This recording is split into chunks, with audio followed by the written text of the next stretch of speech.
আজ আপনাদের নিয়ে চলেছি বিশ্বের প্রাচীনতম জীবন্ত শহর মহাদেবের নগরী বারাণসী বা কাশী।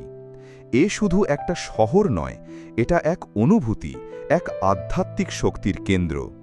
এই ভিডিওতে আমি আপনাদের দেখাবো কিভাবে খুব কম খরচে পুরো সাইটসিন ঘুরে নেবেন, কোন কোন জায়গা মিস করা একদমই উচিত নয়, আর প্রতিটি জায়গার পেছনের আসল ইতিহাস কিভাবে ঘুরবেন। বারাণসীতে সাইটসিন ঘোরার সবচেয়ে সহজ উপায় হল একটা অটো রিজার্ভ করা।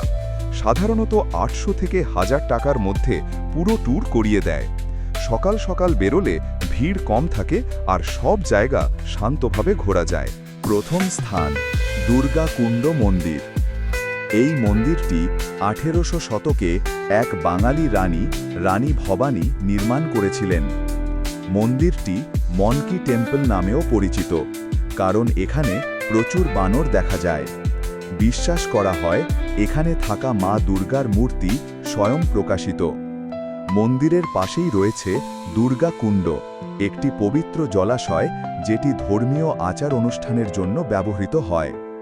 নবরাত্রির সময় এই জায়গার পরিবেশ একেবারে বদলে যায়, ভক্তিতে ভরে ওঠে চারদিক।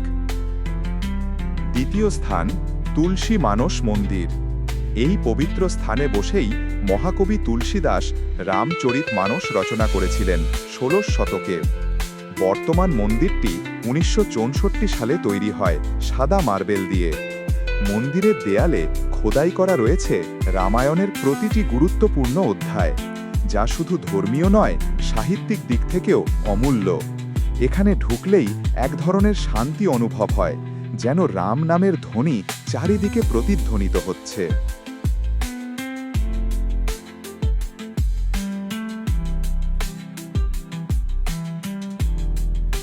তৃতীয় স্থান সংকটমোচন হনুমান মন্দির। এই মন্দিরটি প্রতিষ্ঠা করেন স্বয়ং তুলসীদাসজি। বিশ্বাস করা হয় এখানে প্রার্থনা করলে জীবনের সমস্ত সংকট দূর হয়ে যায়।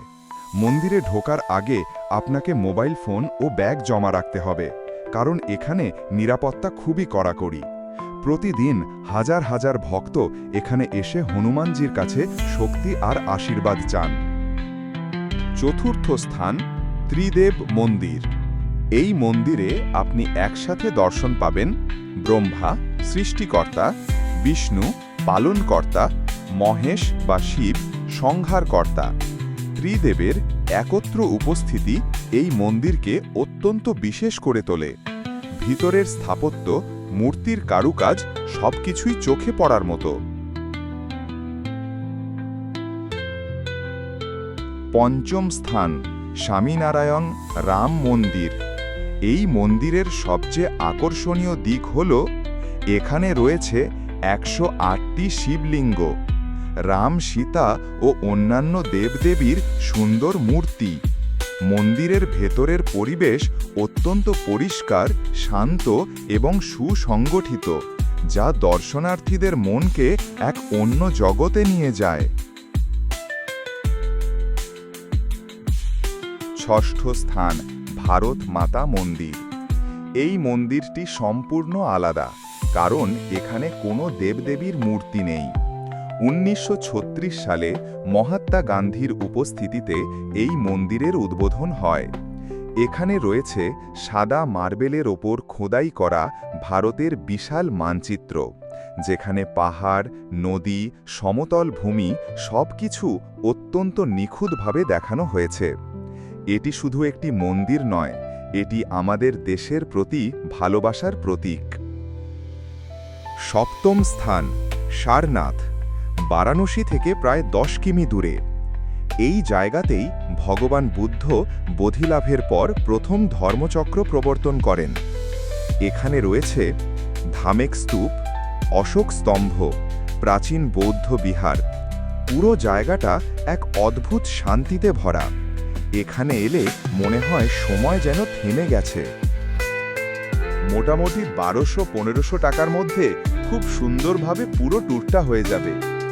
বারাণসী শুধু ঘোরা যায় না, এটা অনুভব করতে হয়। প্রতিটি গলি, প্রতিটি মন্দির, প্রতিটি ঘাট একটা গল্প বলে। যদি জীবনে একবারও এখানে আসেন, তাহলে বুঝবেন কেন কাশীকে বলা হয় মোক্ষের দ্বার। হর হর মহাদেব।